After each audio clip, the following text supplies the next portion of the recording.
I've shown on this introductory slide a couple of examples of the notes that I'll be talking about today. One's a counterfeit and one's a forgery. And you can glance at these and you can see that, at least visually, there's very little difference, which is why these notes were really so dangerous as counterfeits. Now, to the expert eye, differences can be found, which I'll be talking about. But at any rate, this is the type of note that the Nazis counterfeited. And I'll start out by giving a little bit of background on the genesis of this type of note.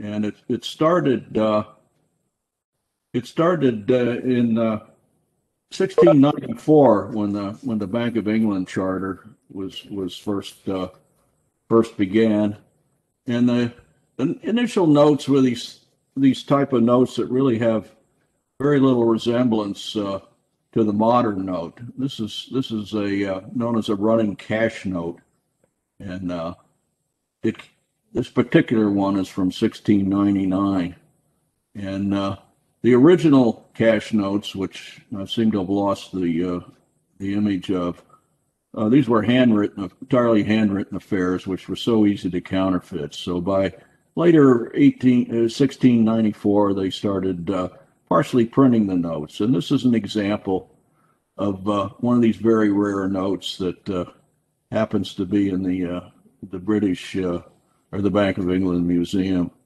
And it's partially engraved, as you see. But in the upper left is actually the first depiction of Britannia on one of these notes. This is from a medallion. And there's some image on Britannia on every note to this very day that was that the Bank of England issued, except for there's a couple of exceptions of Treasury notes during World War I, and maybe some fractionals came out around World War II period. But at any rate, so these were the first type of notes, running cash notes. Here's the actual first slide I meant to show. This is the handwritten version, which was so easy to counterfeit it was phased out pretty promptly. So here we go through an evolution of the white notes. Again, progressively more engraved. And if you look at the one in the upper left, it has an image of Britannia that looks very much like the later notes, which was, of course, carried through all the way until the last issue in 1956. And in 1697, they started putting some watermarks on the paper. And if you look at the 1804 note here, you can excuse me, you can see it fairly cleanly on the watermark on the sides. And then by 1860s, they started fully printing the notes. So you got the serial numbers no longer handwritten. The signatures, they were no longer hand signed. But this 1863 example shows how everything is engraved. And in fact, that's basically how the notes looked for the rest of their production. So those are the little evolution of the notes. These are specific examples of the type of white notes that were counterfeited. Now you see they're the 5 pound, 10, 20, and 50 pound notes. They avoided printing higher denomination notes because they knew they'd be very highly scrutinized. Now there were white notes, 100-pound notes, 500 and 1,000-pound notes that were in circulation, but the Nazis avoided counterfeiting them. Now, I might note that there is one known forgery of a 100-pound note, but it's a very poor example, and there's some question whether it really came out of the operation we're talking about today. Probably not. So, at any rate, the focus is on these denominations. Now, in 1826, they started issuing notes on branch banknotes. Now, prior to that, the notes, these type of notes, were only in circulation in the greater London area. So it was 1826, I believe, that yes, they started printing branched banknotes. And one of the interesting challenges for the collector is to put together a set of these, which I've been able to do finally. These are all counterfeit notes with the various branched banks, and if you can read it, these things are payable in London, but also at here, which means the branched bank: Birmingham, Bristol, Liverpool, Leeds, and Manchester. Now, these were the only ones that were counterfeited. There are more branch bank notes, genuine notes, of course, on different branches, but this was, so far that it's known, these are the only ones that were counterfeited. And there are only 10-pound notes that were counterfeited, so take note of that. Another thing here is if you look at the note in the upper left, it's dated the day before Christmas, 1926. And so far, for any reported notes, this is the earliest date you'll see on a Bernhard counterfeit, and it's signed by Mahan, the chief cashier. All the rest of the known branch bank counterfeits and the London notes are all dated in the 1930s. So this is the one exception on the upper left. So this is what the Germans, the Nazis, faced trying to counterfeit. This is an example of the 5-pound note. And you'll notice some features here, rather detailed watermark. And take note of this little alphanumeric business down here, which is important to the note, and you'll see why in a minute. And you know, for modern counterfeiters, this looks like something pretty simple to reproduce, but not quite so, trying to get it perfect. And so that's what the Nazis were up against, trying to reproduce. So what are some of the technical challenges in forging these notes? Well, for one thing, there are a number of security marks and features on the notes that were used over the years for different denominations and issues. About 150 of these appeared at one time or another. Now, most of these are fairly easy to see, and the Germans had no difficulty in reproducing these. They look like errors on the notes, but they're really not. They were there intentional as security. And here's just a couple of examples. Here's a 5 and a 20, and you notice the little dashes that are to the left of the denomination, and those were there intentionally. You notice this odd spacing between the England and the period, and that was done on purpose. And then the other thing that's really quite obvious if you look at a few of these notes is if you look at this letter F here, the use of it without the little loop also, as you can see on this, was intentionally left off. So these were some simple little security features that were found on the notes. Again, pretty easy to reproduce. One of the big challenges was the paper quality, the thickness, the texture, gloss, and how it appeared under UV light. And this was really quite a challenge to reproduce. So the Nazis had to hand make the paper, and eventually this challenge was met. The ink that's used to print these notes, ironically, it's charcoal that actually came from grapevines found in Germany, of all places. So the British were using German ink to print their notes. And you can see the complex watermark. Now, what's important is there's this code on it that corresponds to the denomination, date, type of note. And there's an algorithm that's used to generate this correspondence. It's an alphanumerical serial code that's on each note, and there are up to 350 possibilities for this. So you got to get this right if you're going to do a good note. And of course, trying to engrave perfect plates at the time was a bit more of a challenge. especially getting everything right on the Britannia vignette. And the Germans referred to this as Bloody Britannia because they found it rather hard to get it exact. Thankfully, because that's one of the features you can use to differentiate a forged note from a counterfeit. And of course, you have to have good registry between the print on the surface and the underlying watermark. And of course, these are all uniphase notes, as I think everyone knows. So, at any rate, that's the challenges that the counterfeiters had. And I'll turn now to some brief history of the operation, which is really kind of interesting.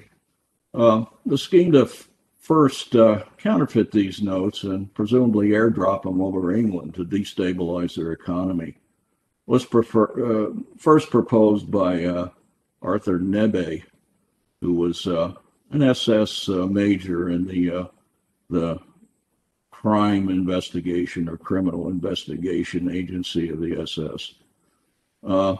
Some references say it was this fellow Alfred Neujax, but that doesn't seem to be correct.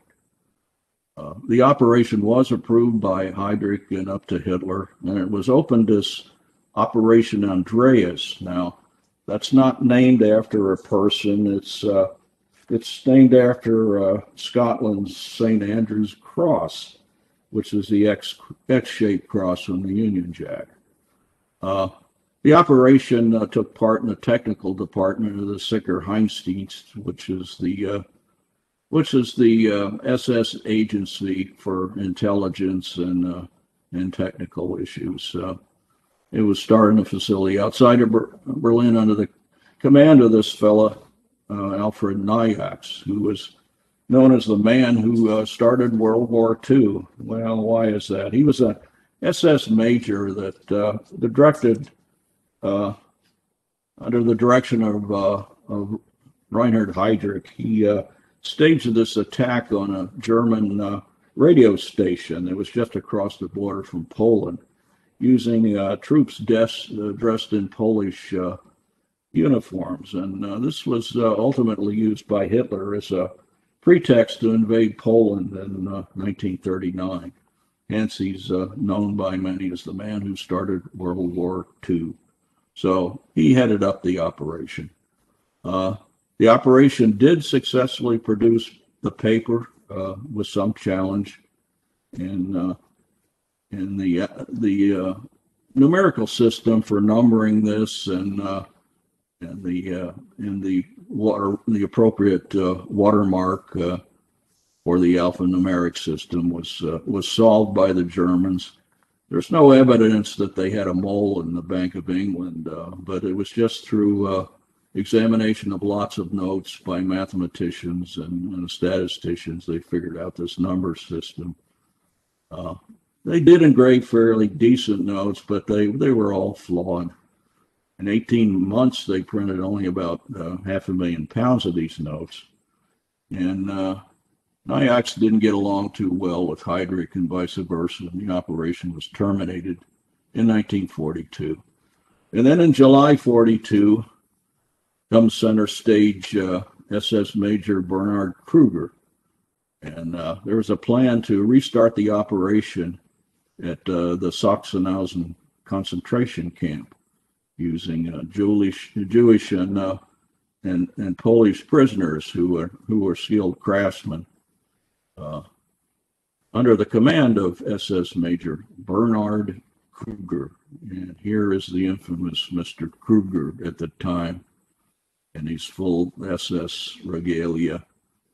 And of course, the Bernhard Kruger is responsible for the eponymous naming of the operation as Operation Bernhard.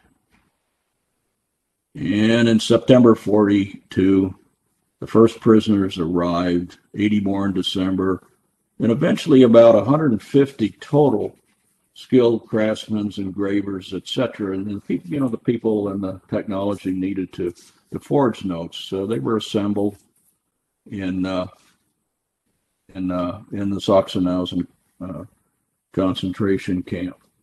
Now, what's significant here is under other inmates and prisoners at the camp or who passed through the camp, Kruger took special measures to ensure that these prisoners were treated rather well.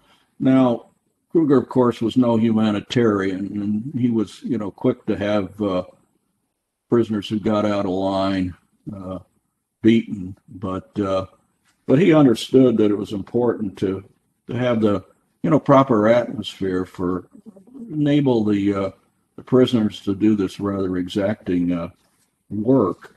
So he had some quarters that were fitted with heaters.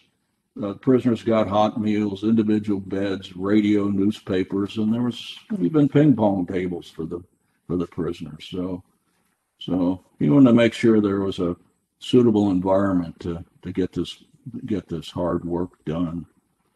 In January of '43, the production started, and it ultimately reached about 400,000 forged notes were produced per month, and ultimately about 9 million forged notes, totaling in face value of about 140 million British pounds.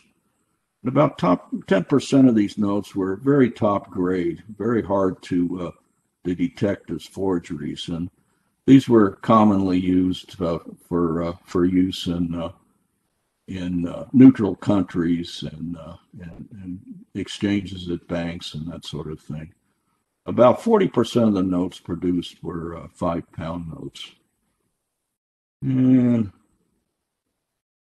now this whole idea of airdropping these notes over Britain and England became, of course, not very feasible, mainly because the Germans had lost the Battle of Britain.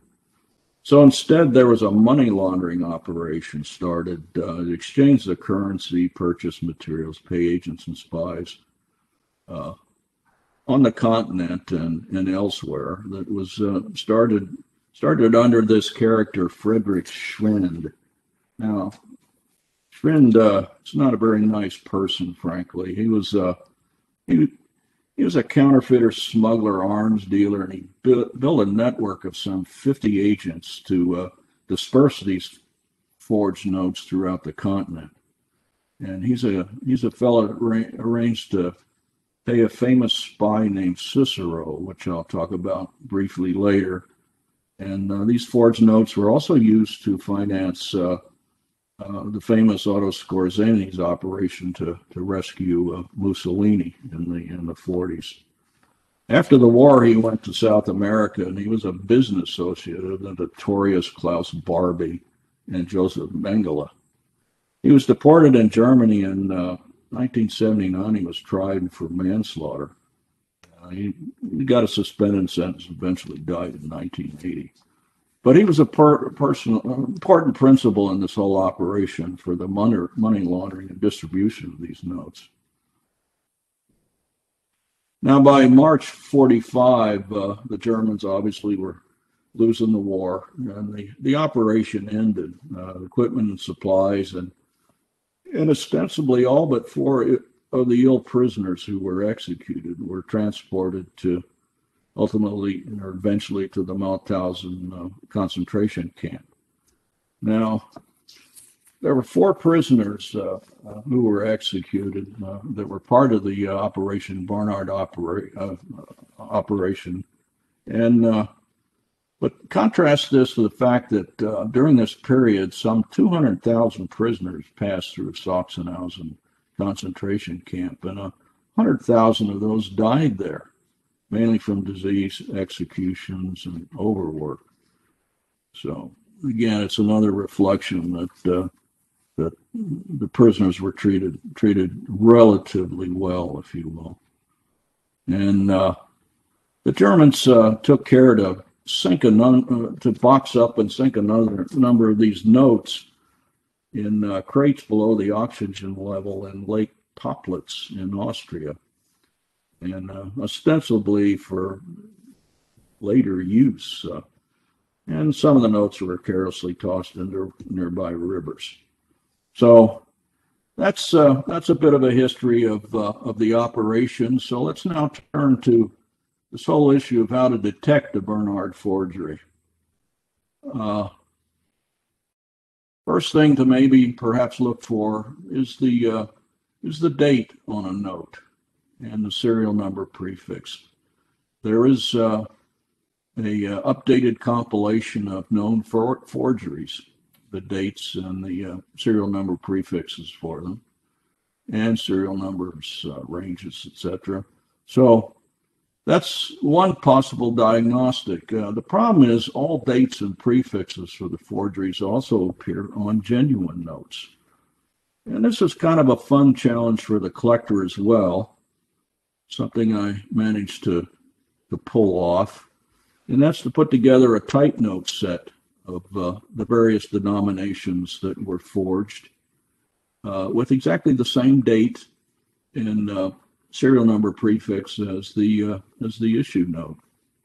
And in fact, here's a set that I managed to finally complete in my collection. Now, obviously, you can't tell without very close examination which one's a counterfeit, which one's a forgery.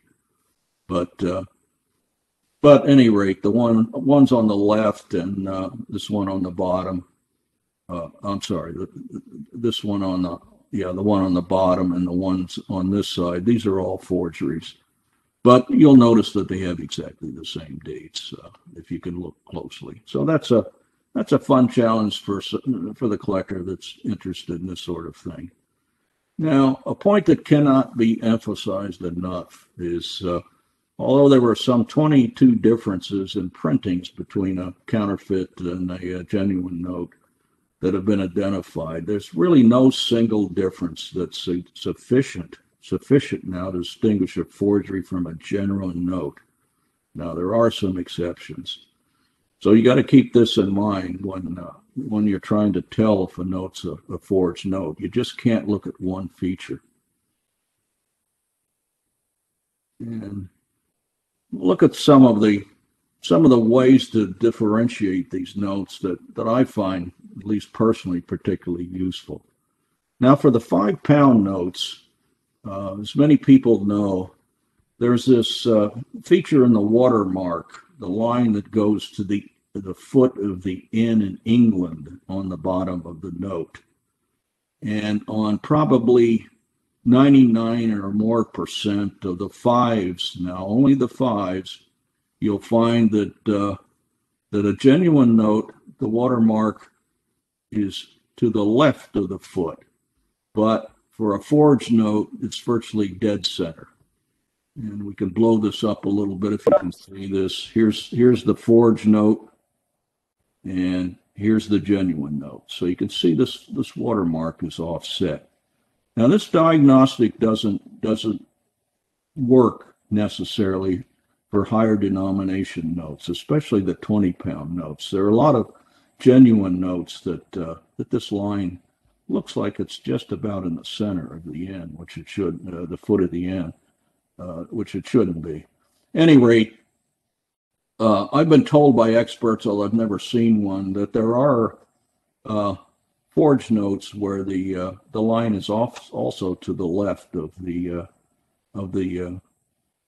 little foot of the N. So again, this is a pretty good diagnostic to start with for 5-pound notes for sure. And some of the other important things are found on the Britannia vignette, and here's a few that can be used. If you look at the fleur-de-lis and the crown on the left note on the left, it's rather well resolved, but on a lot of the counterfeits, forgeries, it looks a little fuzzy. This is a particularly useful diagnostic. This little white speck on the Britannia's right ear, to the left of the image here, that's supposed to be an earring. On many of the forged notes, that's not well resolved. Now here's one that's a bit of a better example where you can see it, but there's other other whiteness that doesn't belong in that area. And oftentimes it's just one white blur there. So that's something to always look at. These lines on the neck here of a genuine note are better resolved and a bit longer than those on a forged note. You can see they're a little bit shorter here and not well resolved on the bottom. And this I find again is a very useful diagnostic. If you look at the engraving to the left and especially the right of the draped this part of the draped area, it's very, very well resolved relatively to what you see in counterfeits. It's kind of blurred here. And also the lines on the counterfeits on the left tend to be rather short, and they really should look like this on the genuine note. So these are, again, good features to look at.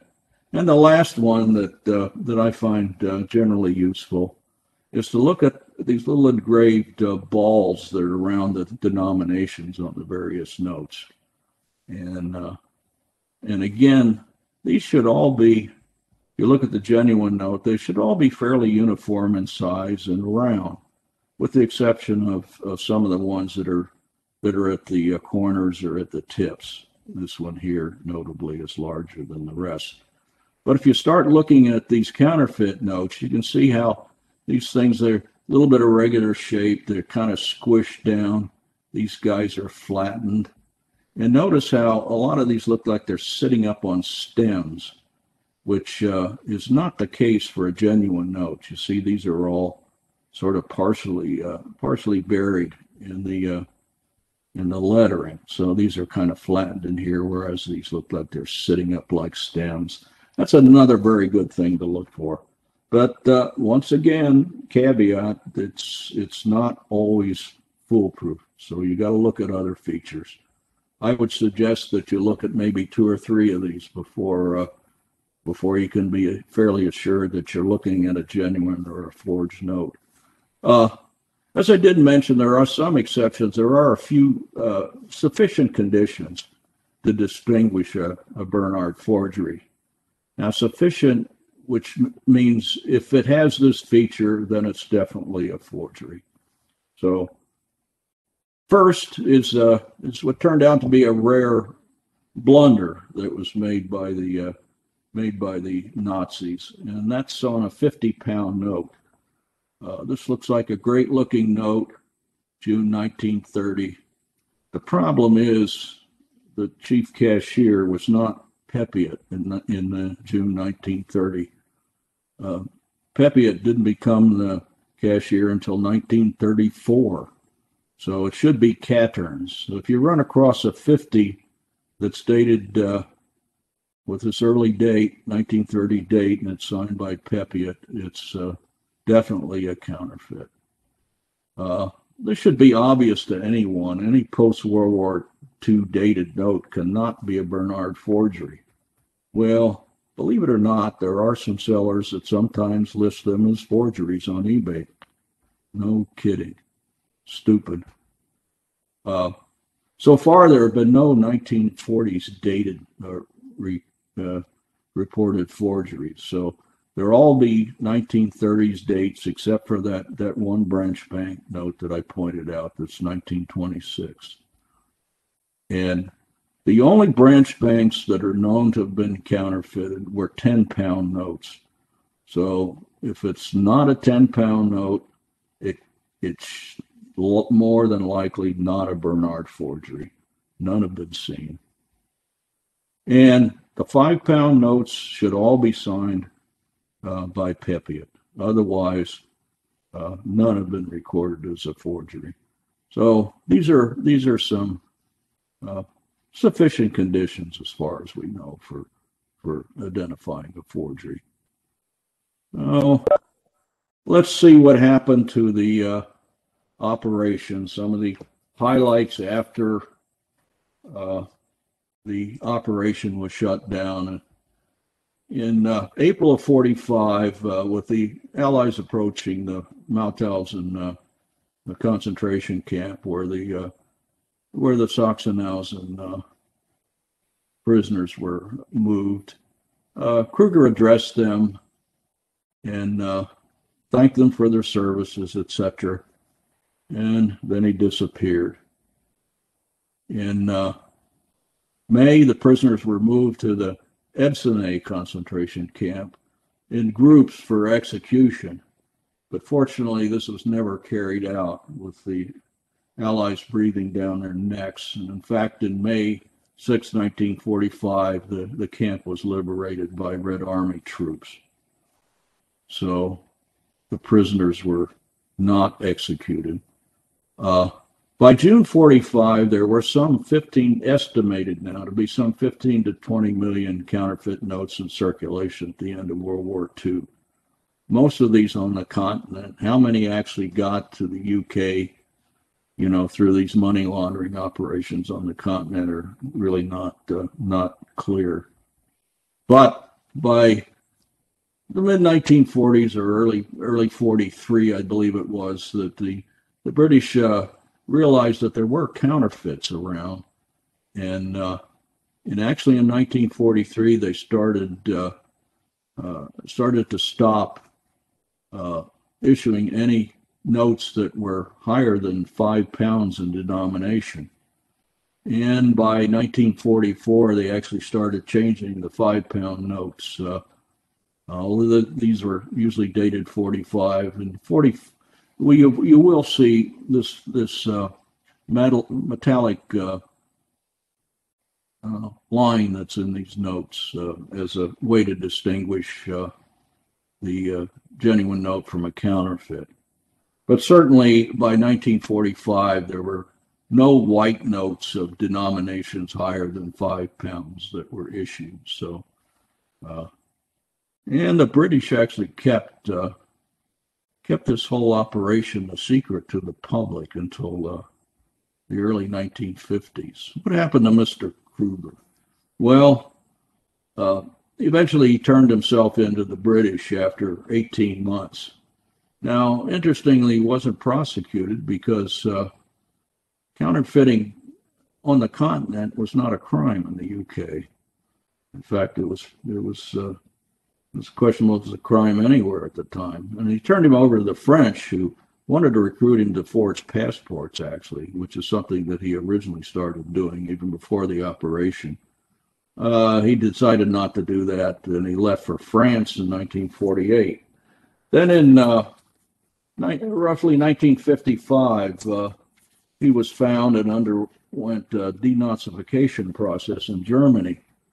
Now, in part thanks to the testimony of a number of the inmates in the operation for his defense, he was exonerated.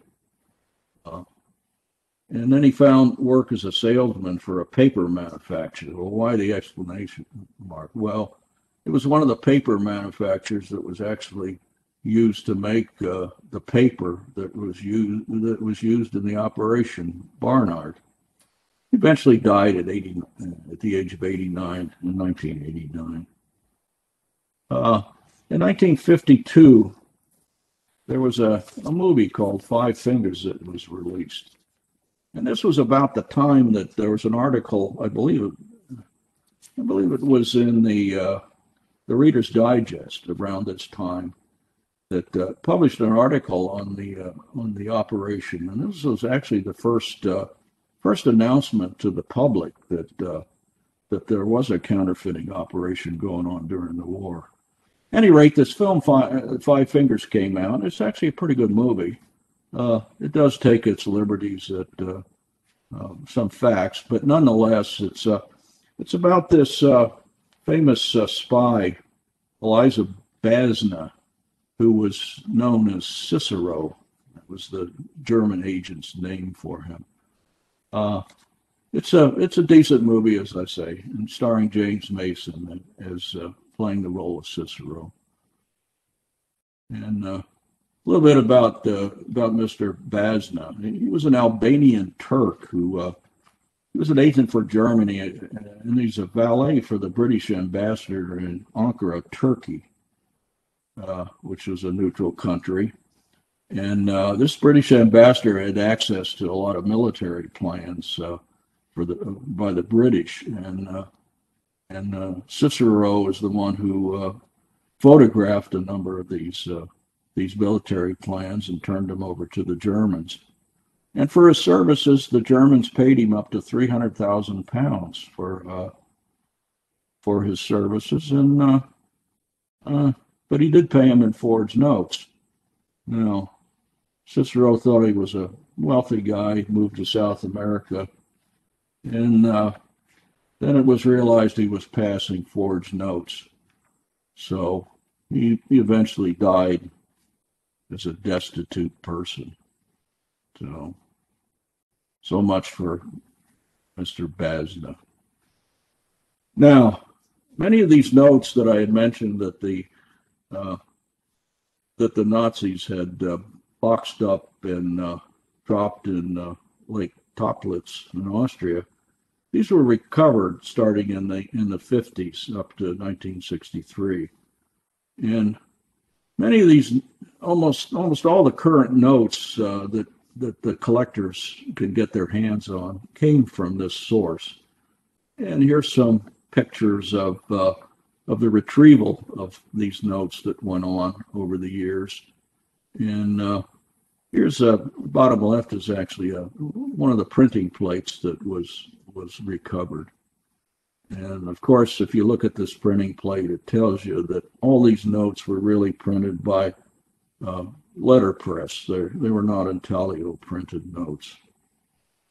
So that's the source of most of the notes that collectors will get their hands on these days.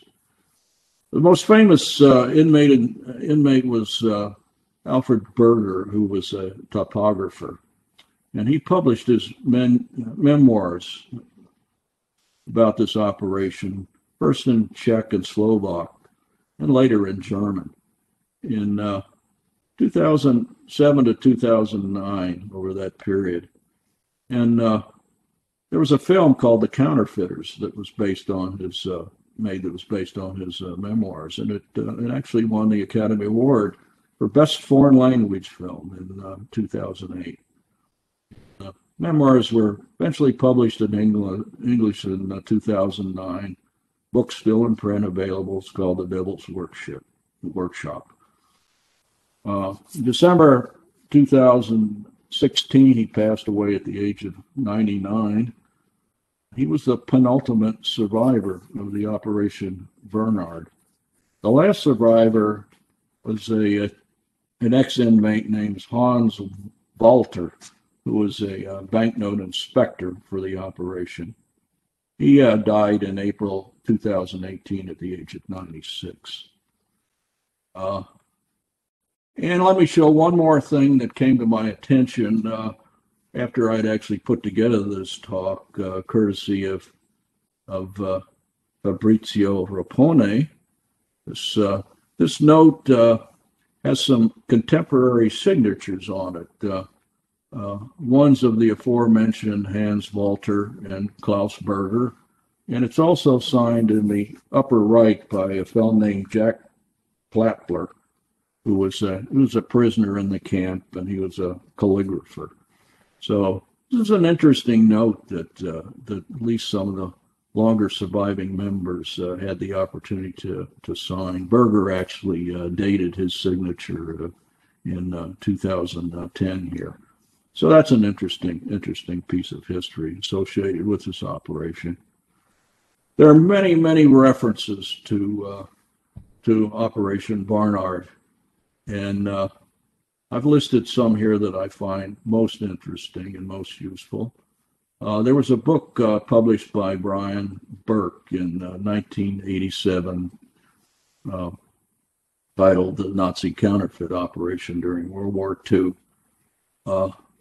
This is very good on the numismatics, and he was the first person to talk about these 28 different ways to distinguish a counterfeit from a genuine note. Now, unfortunately, this book's out of print, long out of print, and it's rather expensive on the out of print book market. It's hard to find one for under $150, which is unfortunate. Now, for some general history of the operation, there's this recent book by Malkin called Kruger's Men, which was published in 2006, still available. And of course, I mentioned Berger's, based on his experiences, The Devil's Workshop, which you can also easily find. And if you're not into trying to get books, then I encourage people to look at Pam West's site, which has some excellent material on the operation. And she keeps an updated compilation of all the dates, prefixes, etc., of the forged notes. So perhaps the first place folks ought to go is to Pam West's site to find more information on the subject. So with that, I conclude, and I'd be happy to try to answer any questions. See if I can get out of this. There we go. You? Okay, Bruce, presentation. Thank you. Yes, sir. Right, hello, Bruce. Can I actually not so much ask a question? I've just got a couple of observations. Firstly, the story I heard, which I think is you should add to this presentation for future reference, about Mr. Basner or Cicero, was that when he found out that he'd been paid with forged notes, he sued the West German government for the face value of the notes. He took them to court in Germany and lost, by the way. And he also demanded a German state pension for all of his services during the war, and he didn't get that either. So I thought that was quite an interesting effort. He obviously thought that he'd been very badly done by. And the second thing I wanted to mention, and I can send you a copy of this thing, by the way, I got a copy of a letter which was written in 1967 by Dr. Arnold Keller to Colin Narberth.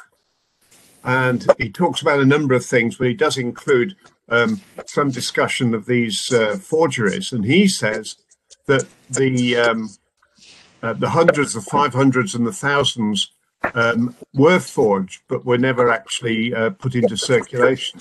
Now, I've never seen any of those, but he said that was the case. And he says he's got genuine proof notes, whatever that means, from the 5 up to the 1,000. And again, I've never seen those either, but I just thought you might be interested to know that his opinion, and he was one of the very early researchers into paper money, is that, you know, the high denominations were forged as well. Yeah, that's interesting, but that's the only report I've ever seen for certainly 500 and 1,000-pound notes. They're never talked about anywhere else that I know of. No. And you know, as I mentioned, the 100-pound note. Now, Pam's website actually has this note listed, but as a question mark as an Operation Bernhard forgery. Now, it may have been some early test note or whatnot, you know, in the Andreas operation, or who knows, or entirely different forgery. But there's precious little evidence that anything, you know, above a 50-pound note was ever forged, and certainly got into circulation. With regard to Cicero, yeah, he was living the life of luxury, you know, when he moved to South America. He was living really high on the hog. So obviously, when he was, you know, his bankroll was exposed as being counterfeit, he got rather desperate. And yes, I'm kind of familiar with the story, but I thought it was a little more detailed than was necessary here. But yeah, he is one interesting character. And again, everyone should take a look at the movie that I pointed out that came out in 1952. So, at any rate. I have a couple of questions. There is any way to differentiate the Andreas from the Bernhard? Well, I don't think so, and I didn't go into this detail, but if you look at the Bernhard counterfeits, they were actually 4 different. They categorized these in 4 different ways. The top 10% that I mentioned, you know, were used for operations in these neutral countries, bank exchanges, the very best notes.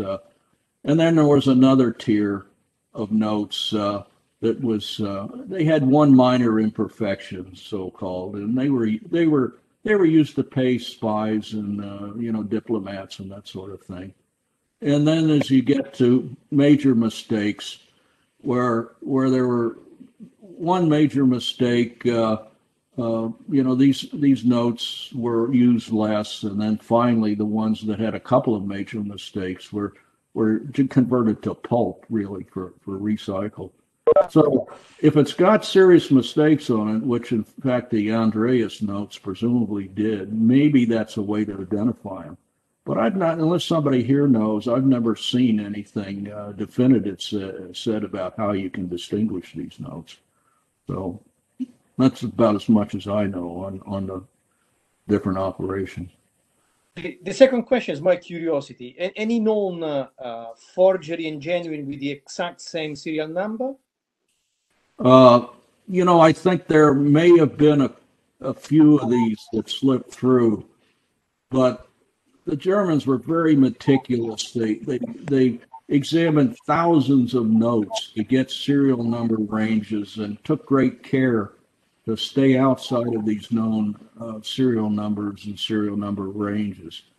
I'm sure there were some mistakes, but again, I've never seen a note. Okay, exactly. Okay. I meant if on the collector market it's known of two notes existing with the same serial number. This was just a curiosity. Well, I can't answer that. Maybe Pam or Andrew or somebody that has more experience with these can, but I'm not aware of any.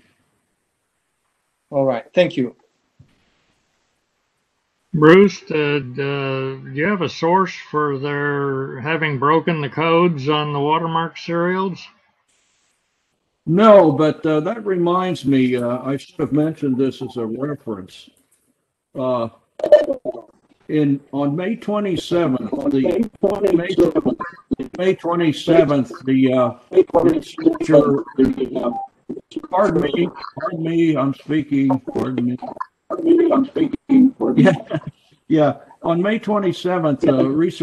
researcher Tim Law is going to give a presentation for the IBNS London chapter on watermark codes on English notes, 1865 on. So he would be the expert to do this. Now, in the general references that they cite, examples, there are statements to the effect that how the Germans broke the code. But I'm sure Tim has much more to say about this. So tune in on the May 27th London branch meeting. And incidentally, people who aren't speaking, you ought to turn off you ought to mute yourselves, because otherwise you get a lot of this interference. Okay. Anything else? Yeah. Hi. Sorry I was late. I'm so sorry.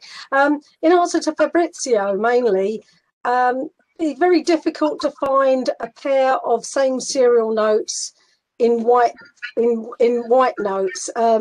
Really due to the rarity of those dates, that date material, and the chances are extremely rare. What does happen, which is I think interesting more so than valuable, is when you get a consecutive pair of Bernhards, because they numbered them numerically in order consecutively, but then they would have split them up. But obviously when they've recouped some of this material, or somebody's taken it to spend somewhere, they should have been, logically, they should have been totally separated. But occasionally you do see consecutively numbered pairs. So that turns up. But the same number on a real one with a Bernhard, that'd be difficult. I think really, maybe it's a lifetime of looking one, forever and ever. It's difficult enough to put together a tight set of exact matching dates, no less as a snipe hunt for exact serial numbers. Yeah, I do have several pairs of matching dates. I don't have a stack right next to me right now to look to see how many there are, but On that 100-pound note that's listed on Pam's site, she sent me good pictures of that, and the watermark is embossed into the paper. It's not a watermark made in the paper, so it's certainly not a Bernhard note. It's just another garden variety counterfeit from the period.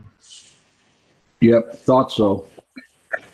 However, many, many years ago, both Barnaby and I at separate times went to visit a woman who had about 6 100-pound notes. She believed they were real. We both said that they were Bernhard, they were forgeries, and we believed them to be Bernhard. But of course, when you've never seen one, it's very difficult.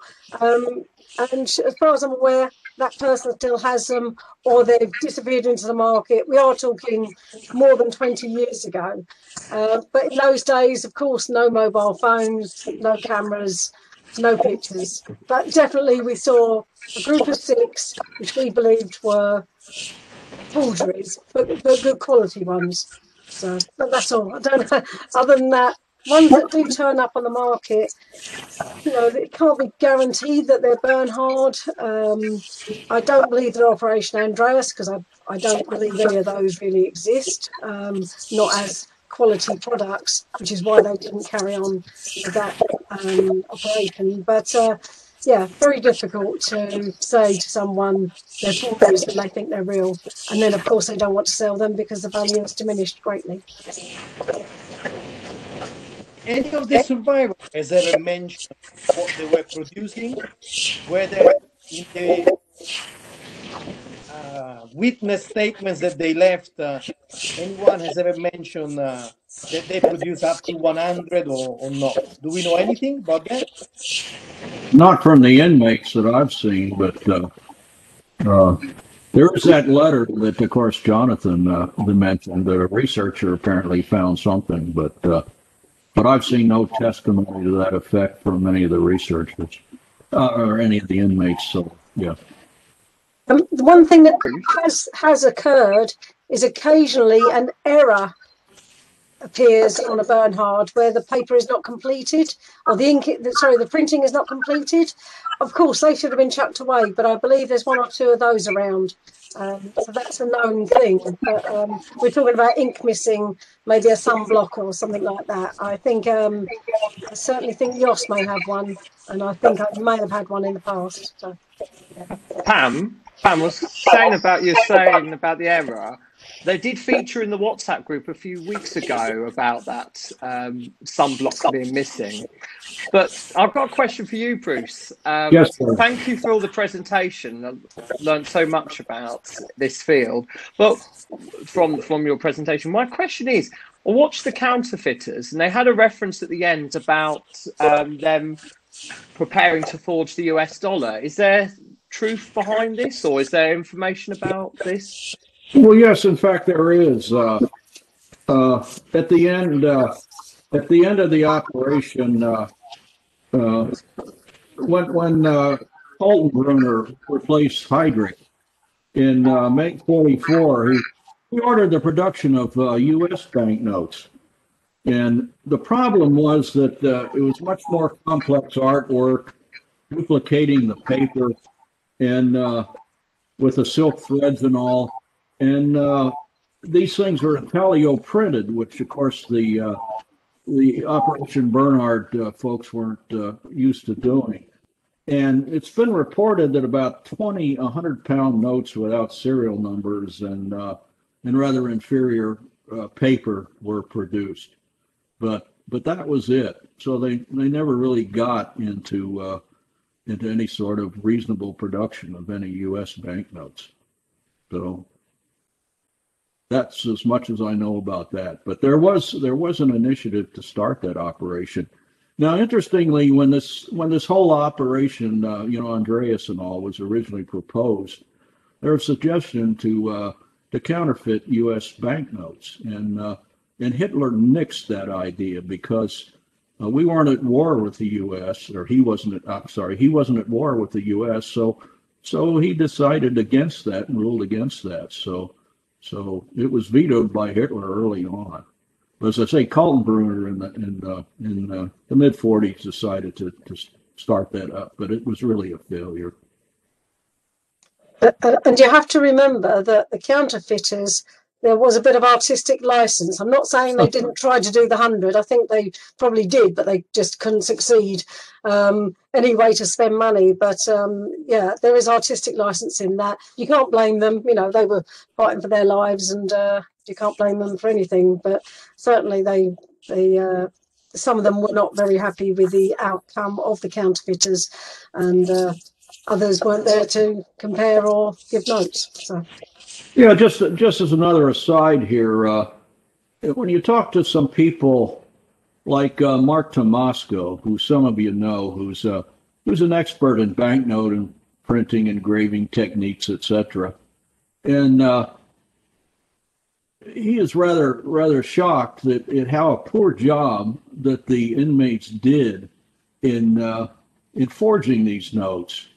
Because they really shouldn't have been that difficult to get, virtually exact in his estimation. So, one wonders if there wasn't some little bit of sabotage going on all the time during the operation.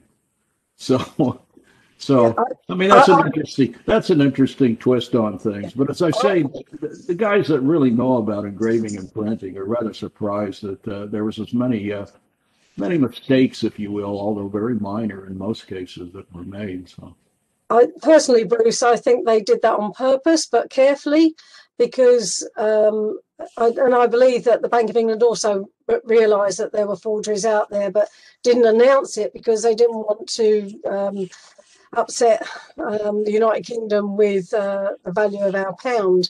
But I believe that the prisoners did the best they could, but I think they also were sabotaging it without losing their heads at the same time. And yet, we know the Germans were very proficient and very organised, but perhaps they wanted to believe so much that they could do this job that they let a few things slide without realising. Yeah, but as I say, if you look at most of the examples of the counterfeits, if you just, to the naked eye, it's very difficult to tell them apart, and they're easy to pass. So it takes really somebody with expertise to know what to look for to find these minor differences. But as you say, I think the suspicion, and certainly I have, and many other people, is that these little tiny errors were done on purpose. There's also in the Bank of England one of their books. Somebody else has got the mic on. They have some ledgers which have the secret marks showing on the banknotes, on the white notes, and the Germans actually worked that out as well. So there are secret marks on white notes. I didn't see the talk, so I don't know if you showed those secret marks. Yeah, I didn't. I mentioned that in the beginning of the talk, which apparently you didn't hear, that there were a number of security features. Yeah. Some are really obvious, and I only gave a few examples of the obvious differences. But yes, the Germans were well aware and figured out these things straight off. So.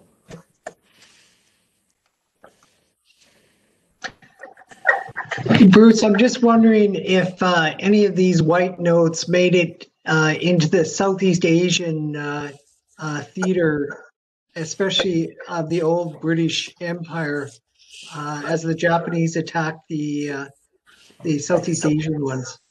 That's an interesting question that I really can't answer, although a number of these notes went to ambassadors and foreign representatives, in the money laundering campaign in at least on the continent.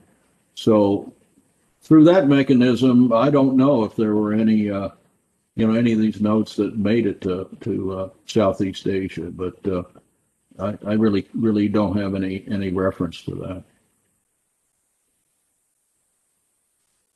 Production was underway. The U.S. was in the war, and there was no way to get notes into Southeast Asia.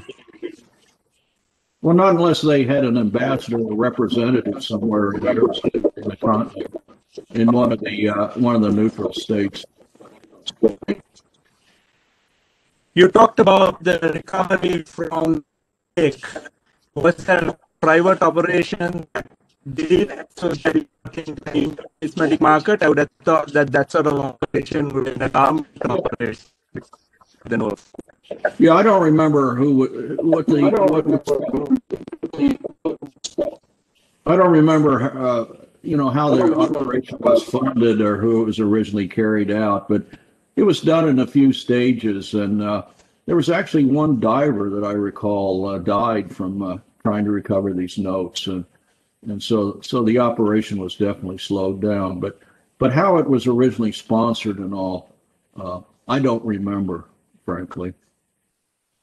Can't answer that. The German magazine Stern financed one of the expeditions into the lake. Yeah. There was more than one expedition. Right. Stuff is too deep for scuba divers to reach, and we didn't at the time. There were no guidable submersibles that you could send down there and bring stuff up like they did later with the Titanic and places like that. I mean, those lakes are, compared to the ocean, they're not all that deep, but the hardware you needed to get there was not available. On YouTube, there are some interviews available if you search, I think including one with a lady who was a child at that time, and she still kept the papers prepared by the divers. So you can search on YouTube. There are a few interesting stories to look at about that operation. Yeah, they all, as I briefly alluded to, they also tossed some of these notes into a river or two, and some of these floated to shore, of course, and locals picked these up this way. Of course, they were rather waterlogged, but but at any rate, a few of the notes turned up that way as well.